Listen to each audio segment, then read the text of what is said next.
Everything you are about to hear is completely real and based on true historical events that unfolded during the Second World War.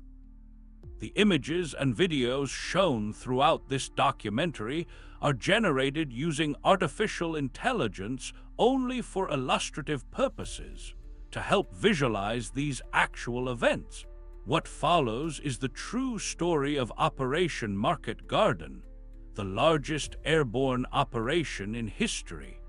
A bold gamble that promised to end the war by Christmas 1944, but instead became one of the most controversial Allied failures of World War II. On a bright Sunday morning in September 1944, the skies over Holland filled with an armada unlike anything the world had ever seen. Over 1,500 transport aircraft and 500 gliders streamed northward carrying 35,000 paratroopers and their equipment. Behind them flew hundreds of fighters providing escort. Below, Dutch civilians looked up in wonder at the greatest airborne assault ever attempted. The plan was audacious to the point of recklessness. Drop 3 divisions of elite airborne troops to capture a series of bridges across the rivers and canals of Holland, creating a corridor through which British armored forces would drive 64 miles in 2 days, cross the Rhine at Arnhem, and plunge into the industrial heart of Germany. If it succeeded, the war might end by Christmas. If it failed, thousands would die for nothing. This is the story of how Field Marshal Bernard Montgomery's greatest gamble became his greatest defeat, and how 9 days in September revealed both the extraordinary courage and the fatal hubris that characterized the final year of the war in Europe. The genesis of Market Garden lay in the heady optimism of late summer 1944. 2 months earlier, Allied forces had broken out of the Normandy beachhead and liberated Paris. German armies in France had been shattered, losing hundreds of thousands of men killed or captured. The Wehrmacht appeared to be in full retreat, disorganized and demoralized. Hitler had survived an assassination attempt by his own officers in July, and paranoia-driven purges were tearing apart the German high command. To many Allied commanders and political leaders, it seemed that Germany was on the verge of total collapse.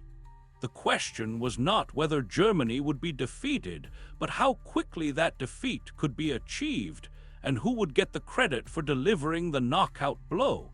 Field Marshal Bernard Montgomery, commander of British ground forces, was convinced he knew the answer. Montgomery was brilliant, vain, difficult, and absolutely certain of his own strategic genius. His relationship with American commanders, particularly General Dwight Eisenhower and General George Patton, was poisonous. Montgomery believed that Eisenhower's strategy of broad front advance across all of Western Europe was wasteful and slow. He argued for a concentrated thrust, a single powerful drive that would punch through German defenses, cross the Rhine, and capture the Ruhr industrial region, Germany's economic heart. Deprived of the Ruhr's coal, steel, and munitions production, Germany would have no choice but to surrender. Montgomery demanded priority for supplies, particularly fuel and ammunition, and command of American forces to execute his plan. Eisenhower, under intense pressure from Montgomery and from British Prime Minister Winston Churchill, reluctantly approved a modified version of the plan that became Operation Market Garden. The operation's name reflected its 2-part nature. Market was the airborne phase, the dropping of 3 divisions to seize bridges. Garden was the ground phase, the armored drive up the corridor created by the airborne forces. The plan required capturing and holding 6 major bridges and numerous smaller ones across a 64-mile stretch of Dutch territory. The American 101st Airborne Division would drop at the southern end near Eindhoven and secure bridges over the Wilhelmina Canal and other waterways. The American 82nd Airborne Division would drop in the middle near Nijmegen and capture the massive road bridge over the Vaal River and a bridge over the Maas River. The British 1st Airborne Division, reinforced by a Polish brigade, would drop at the northern end near Arnhem and seize the road bridge over the Rhine. Meanwhile, the British XXX Corps, spearheaded by tanks and motorized infantry, would drive north from the Belgian border along a single narrow highway, linking up with each airborne division in sequence and eventually reaching Arnhem within 2 to 3 days. From there, British armor would wheel east into Germany while German defenses crumbled. It was a plan that required everything to go right, and in warfare, nothing ever goes completely right. The problems with Market Garden were evident to anyone willing to look critically at the plan, but few people in positions of authority were willing to challenge Montgomery. The most fundamental issue was the terrain. The route of advance was a single elevated highway running through flat polder land that had been reclaimed from the sea and lay below sea level. The highway was built on an embankment with drainage ditches on either side and soft, waterlogged ground beyond. Armored vehicles could not leave the road without bogging down. This meant that 30,000 vehicles and all their supporting troops would be funneled along one narrow axis where German forces could see them coming and concentrate defensive fire. A single destroyed tank could block the entire advance. The Dutch resistance warned that the terrain was a death trap, but their warnings were largely ignored. The second problem was intelligence. Aerial reconnaissance photographs taken in early September showed what appeared to be German tank formations near Arnhem. British intelligence officers studying these photographs identified them as likely remnants of the 2nd SS Panzer Corps refitting after being mauled in Normandy. This assessment was accurate. 2 experienced SS Panzer divisions, the 9th and 10th, were indeed near Arnhem, pulled back from the front to rest and re-equip. Dropping lightly armed paratroopers directly into an area where German panzer divisions were located seemed suicidal. Major Brian Urquhart, the chief intelligence officer for British airborne forces, brought these photographs to his superiors and argued that the operation should be postponed or the drop zones relocated. He was essentially told he was suffering from nervous exhaustion and was sent on immediate medical leave to prevent him from raising further objections. The intelligence indicating German armor near Arnhem was dismissed or downplayed. Senior commanders wanted to believe the war was almost over, and contradictory evidence was unwelcome. The third problem was the drop zones. British airborne planners selected landing and drop zones 6 to 8 miles from the Arnhem Bridge, far enough away that the initial landing would not be opposed, but so far that troops would need hours to march to their objectives. The decision was based on concerns about German anti-aircraft defenses near the bridge and terrain conditions closer to the town. It was a decision that would prove catastrophic. Speed was essential in airborne operations. Paratroopers are lightly armed and depend on surprise and rapid movement to seize objectives before defenders can react. Dropping miles from the target surrendered both surprise and speed. German forces would have hours to reinforce the bridge and prepare defenses, while British paratroopers marched through Dutch suburbs carrying heavy equipment. The fourth problem was the lift capacity. There were not enough transport aircraft to drop all 3 divisions simultaneously. The airborne divisions would be delivered in multiple lifts over 3 days, meaning units would arrive piecemeal without their full strength or supporting weapons. The British 1st Airborne Division would land with only 1/3 of its strength on the first day. The remainder, including most of the artillery and the Polish brigade, would arrive on subsequent days if weather permitted. This violated basic principles of airborne warfare, which emphasize mass and concentration of force at the decisive point. But Montgomery had set a date, September 17th, and there was insufficient time to assemble more aircraft or change the plan fundamentally. Despite these problems, or perhaps because commanders chose to ignore them, Operation Market Garden was launched on Sunday, September 17, 1944. The weather was perfect, clear skies and light winds. The vast aerial armada took off from bases in England and flew across the North Sea and into Holland. German anti-aircraft fire was surprisingly light. The drops and landings were extraordinarily successful from a technical standpoint. American paratroopers from the 101st and 82nd Divisions landed on or very near their drop zones and immediately began moving toward their objectives. The British 1st Airborne Division landed at their zones near Arnhem without significant opposition. For a few hours, it seemed that perhaps the optimists were right and the operation would succeed. Then reality began to intrude. At Arnhem, Lieutenant Colonel John Frost's 2nd Parachute Battalion, tasked with capturing the road bridge, moved quickly through the northern outskirts of town and reached the bridge by early evening. They captured the northern end and dug in, waiting for the rest of the division to arrive and for XXX Corps to relieve them. But the rest of the division never came. The other battalions of the 1st Parachute Brigade ran into unexpectedly fierce German resistance almost immediately. The 9th SS Panzer Division, which intelligence had dismissed as insignificant, reacted with stunning speed. German troops, many of them hardened veterans, established blocking positions and engaged the advancing British paratroopers in vicious street fighting. Communications equipment, notoriously unreliable throughout the operation, failed almost completely. Units lost contact with headquarters and with each other. Without radios, coordination dissolved. Individual battalions fought isolated battles, unable to support each other or execute a coordinated plan. At the bridge, Frost's 600 men controlled the northern approach but could not capture the southern end, which German forces held in strength. When British troops attempted to rush the bridge, German anti-tank guns destroyed their vehicles and heavy machine gun fire cut down infantry. Frost realized his small force was trapped. He could hold the northern end but could not advance further without reinforcement.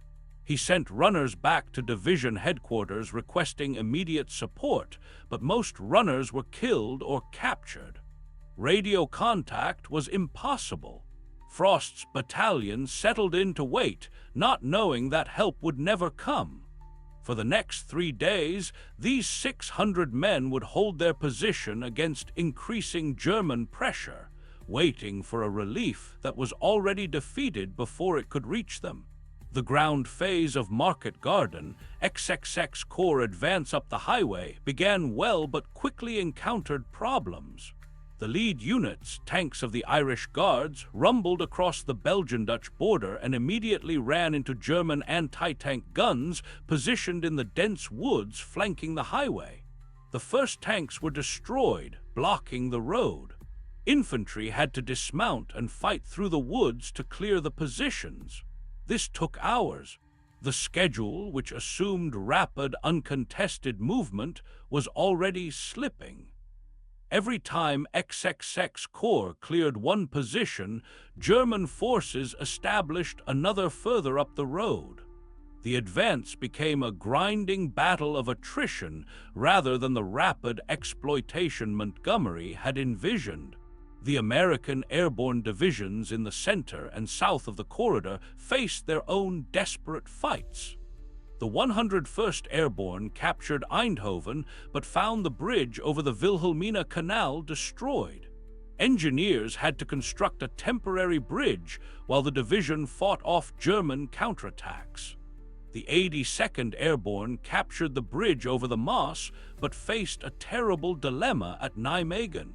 The massive road bridge over the Vaal River, one of the largest and most important objectives of the entire operation, was still held by German forces.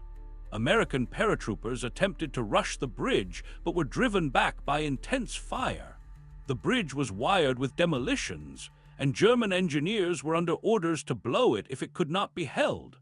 Taking that bridge intact required a coordinated assault supported by tanks, but the tanks of XXX Corps had not yet arrived. Time was slipping away. At Arnhem, the situation deteriorated rapidly. German forces, under the command of Field Marshal Walter Model and SS General Wilhelm Bittrich, organized an effective counterattack with remarkable speed. Model, one of Germany's most capable defensive commanders, happened to be headquartered near Arnhem when the airborne landings began. Initially believing he was the target of a raid to capture or kill him, Model quickly grasped the actual situation and began orchestrating the German response. Bittrich, commanding the 2nd SS Panzer Corps, threw his tanks and mechanized infantry into the fight with aggressive professionalism. German forces sealed off the British landing zones, preventing reinforcements from reaching the bridge. They brought up artillery and mortars and began systematically destroying the British positions around the Arnhem Bridge. Frost's battalion, still holding the northern end, came under increasingly heavy bombardment. Buildings collapsed around them. Casualties mounted. Medical supplies ran low. Still, they held, maintaining a perimeter measured in hundreds of yards, while German forces surrounded them on 3 sides with the river at their backs. The second lift of British paratroopers, scheduled to arrive on the second day and reinforce the troops at the bridge, landed into a disaster. German forces were waiting. Anti-aircraft fire was intense. Gliders crashed or were shot down. Those paratroopers who landed safely found themselves immediately engaged in combat. Instead of reinforcing Frost at the bridge, they were sucked into defensive battles around the landing zones. The British 1st Airborne Division was being destroyed piecemeal. Its units scattered and isolated, fighting individual battles with no overall coordination or support. At Nijmegen, 60 miles south, the situation finally broke open on the 3rd day of the operation. British tanks from XXX Corps reached the 82nd Airborne's positions, and a desperate plan was hatched to capture the Wall Bridge. American paratroopers would cross the river in boats under fire, assault the northern end of the bridge from behind, while British tanks charged across from the south. It was a plan born of desperation, requiring soldiers to expose themselves to murderous fire with minimal support. On the afternoon of September 20th, 26 canvas assault boats carried paratroopers from the 504th Parachute Infantry Regiment across the Waal River. German machine guns and mortars fired into the boats. Men were killed before reaching the far shore. Boats sank. Others drifted downstream, carried by the current. Somehow, enough men made it across to establish a foothold. They stormed the German positions at the northern end of the bridge, while British tanks charged across the southern approach. The Germans, caught between 2 attacks, were overwhelmed. The bridge was captured intact, one of the few unambiguous tactical successes of the entire operation. But the capture of Nijmegen Bridge came too late. By the time XXX Corps tanks crossed the Waal and prepared to continue the advance to Arnhem, precious days had been lost. The single highway remained a killing ground, with German forces attacking the flanks continuously. British tanks pushed north toward Arnhem but moved slowly, fighting for every mile. At Arnhem, Frost's battalion at the bridge had been reduced to fewer than 200 combat-effective men. They had been fighting for 4 days without relief, without food, without adequate medical supplies, and with ammunition running critically low. German forces brought up self-propelled guns and began firing at point-blank range into the buildings where British paratroopers sheltered. The positions became untenable. On the morning of September 21st, the survivors, including the wounded Frost, were finally overrun and captured. The Arnhem Bridge, the ultimate objective of the entire operation, was firmly in German hands. The rest of the British 1st Airborne Division, pushed back into a shrinking perimeter in the western suburbs of Arnhem, fought on with extraordinary courage and stubbornness.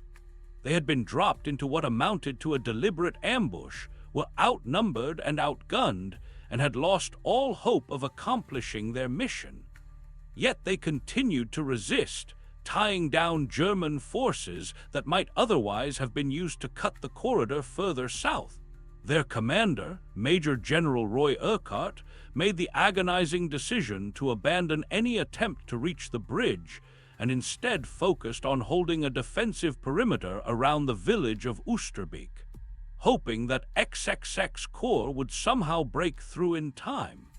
But XXX Corps was still miles away, fighting desperately just to keep the corridor open against German attacks from both sides. By September 24th, a week after the operation began, the situation was hopeless. The British 1st Airborne Division had been reduced to fewer than 3,000 effective troops from an original strength of over 10,000. They held a tiny perimeter along the Rhine, under constant artillery bombardment, with dwindling ammunition and no prospect of relief. The weather had turned bad, preventing supply drops and air support. German forces controlled all the approaches to Arnhem. Montgomery finally acknowledged reality and authorized a withdrawal. On the night of September 25th, in darkness and rain, the survivors of the 1st Airborne Division crossed the Rhine in small boats, evacuating under fire. Of the 10,000 British and Polish airborne troops who had fought at Arnhem, fewer than 2,400 escaped. The rest were killed or captured. Operation Market Garden, the operation that was supposed to end the war by Christmas, was over. It had failed completely. The recriminations began immediately and have continued ever since. Montgomery, characteristically, refused to accept responsibility, claiming that Market Garden had been 90% successful because most of the corridor had been captured. This was sophistry. The operation's objective was to cross the Rhine and create conditions for a drive into Germany. That objective had not been achieved.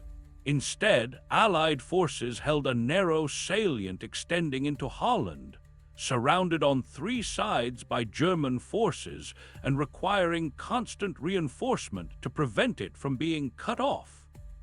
The salient, derisively nicknamed Hell's Highway by the soldiers who fought there, became a defensive liability rather than a springboard for offensive operations. Far from ending the war by Christmas, Market Garden's failure ensured that the war would continue into 1945, with all the additional casualties and destruction that implied. The reasons for the failure were multiple and interconnected. Intelligence failures meant that Allied commanders did not accurately understand German strength near Arnhem. The decision to drop British paratroopers so far from their objective sacrificed the element of surprise and gave German forces time to react. The single-road axis of advance created a bottleneck that German forces could easily defend. Communications failures prevented coordination between scattered units. Weather delays prevented timely reinforcement. The optimistic assumption that German forces were on the verge of collapse proved tragically wrong. German soldiers, even in retreat, remained dangerous and capable of effective resistance when competently led. Market Garden revealed that the Wehrmacht, though beaten, was not yet broken, and that wishful thinking was not a substitute for realistic planning. The human cost of the operation was staggering. The British 1st Airborne Division was effectively destroyed as a fighting formation and would not see combat again for the remainder of the war. American casualties in the 101st and 82nd Airborne Divisions were also severe. Dutch civilians caught in the fighting suffered terribly. The Germans, in retaliation for Dutch support of Allied forces, imposed collective punishments, including food blockades that would lead to widespread starvation during the winter of 1944–45, known as the Hunger Winter, during which thousands of Dutch civilians died. The liberation of Holland, which Market Garden was supposed to achieve, would not be completed until May 1945, 8 months later, after months of bitter fighting in cold and flooded terrain. For the soldiers who fought at Arnhem, the memory of those 9 days never faded. They had been asked to accomplish an impossible task with inadequate support, and they had given everything they had. The survivors spoke of the courage of their comrades, the mistakes of their commanders, and the haunting question of whether their sacrifice had achieved anything of value. Many concluded that it had not, that they had been sent to fight and die in a battle that should never have been fought, an operation launched more to satisfy Montgomery's ego and Churchill's political ambitions than to serve genuine military necessity. The bitterness of that realization stayed with many veterans for the rest of their lives. The strategic consequences of Market Garden's failure shaped the remainder of the war in Europe. The Rhine crossing, which Market Garden was supposed to achieve in September, would not be accomplished until March 1945, 6 months later. During those 6 months, Germany mobilized its remaining resources for defense, prolonging the war and resulting in hundreds of thousands of additional Allied casualties. The Battle of the Bulge, Germany's desperate winter offensive in December 1944, was made possible partly because Allied forces were tied down in Holland dealing with the aftermath of Market Garden. Resources that might have been used for other operations were instead consumed in defending the salient and attempting to expand it incrementally. Montgomery's reputation, which had been built on victories at El Alamein and in Normandy, was permanently tarnished by Market Garden. His claims that the operation was a success fooled no one except possibly himself. American commanders, already skeptical of Montgomery's strategic judgment and tired of his abrasive personality, used Market Garden as evidence that he should not be trusted with major independent operations. The relationship between British and American commanders, never warm, deteriorated further. Eisenhower's strategy of broad front advance, which Montgomery had criticized as too cautious, was vindicated. The war would be won not through brilliant maneuver, but through the grinding application of overwhelming material superiority. It was not the elegant solution Montgomery wanted, but it worked. For the Dutch civilians who lived through Market Garden and its aftermath, the operation brought suffering rather than liberation. The fighting devastated towns and villages throughout the corridor. The subsequent German occupation became more brutal as the Nazis took revenge on a population that had welcomed the Allied paratroopers as liberators. The hunger winter that followed Market Garden's failure claimed an estimated 20,000 Dutch lives from starvation and related diseases. Liberation, when it finally came in May 1945, arrived to a population that had endured extraordinary hardship. The scars, physical and psychological, took decades to heal. The Battle of Arnhem has been studied extensively by military historians as a case study in how not to conduct airborne operations. The violations of basic military principles were numerous. Dividing forces in the face of the enemy, underestimating the opponent, ignoring intelligence that contradicted desired outcomes, accepting unrealistic timelines, failing to develop contingency plans, and allowing political and personal considerations to override military judgment. Each of these failures individually might have been overcome. Together, they ensured disaster. That so many Allied soldiers fought so courageously despite these failures speaks to their professionalism and dedication. That so many died needlessly speaks to the failures of their commanders. The legend of Arnhem, particularly the stand at the bridge by Frost's battalion, has endured as an example of military courage and determination in impossible circumstances. The story has been told in books, films, and documentaries, often with a focus on the heroism of individual soldiers and small unit actions. This emphasis on courage is deserved and appropriate, but it should not obscure the larger truth that Market Garden was a strategic and operational failure, a gamble that did not pay off, and an example of how even experienced and successful commanders can make catastrophic errors when hubris overcomes judgment. Montgomery wanted a dramatic victory that would cement his place in history and possibly give Britain a leading role in the final defeat of Germany. Instead, he achieved a defeat that overshadowed his earlier victories and demonstrated the limits of Allied military competence even as victory was within reach. The physical evidence of Market Garden remains visible in Holland today. The bridge at Arnhem was destroyed during later fighting, but was rebuilt after the war and renamed the John Frost Bridge in honor of the battalion commander who held it for 3 days against overwhelming odds. The Arnhem Oosterbeek War Cemetery contains the graves of over 1,700 Allied soldiers who died in the operation, most of them British paratroopers. The cemetery is maintained with care, and ceremonies are held there annually to remember the sacrifice of those who fought.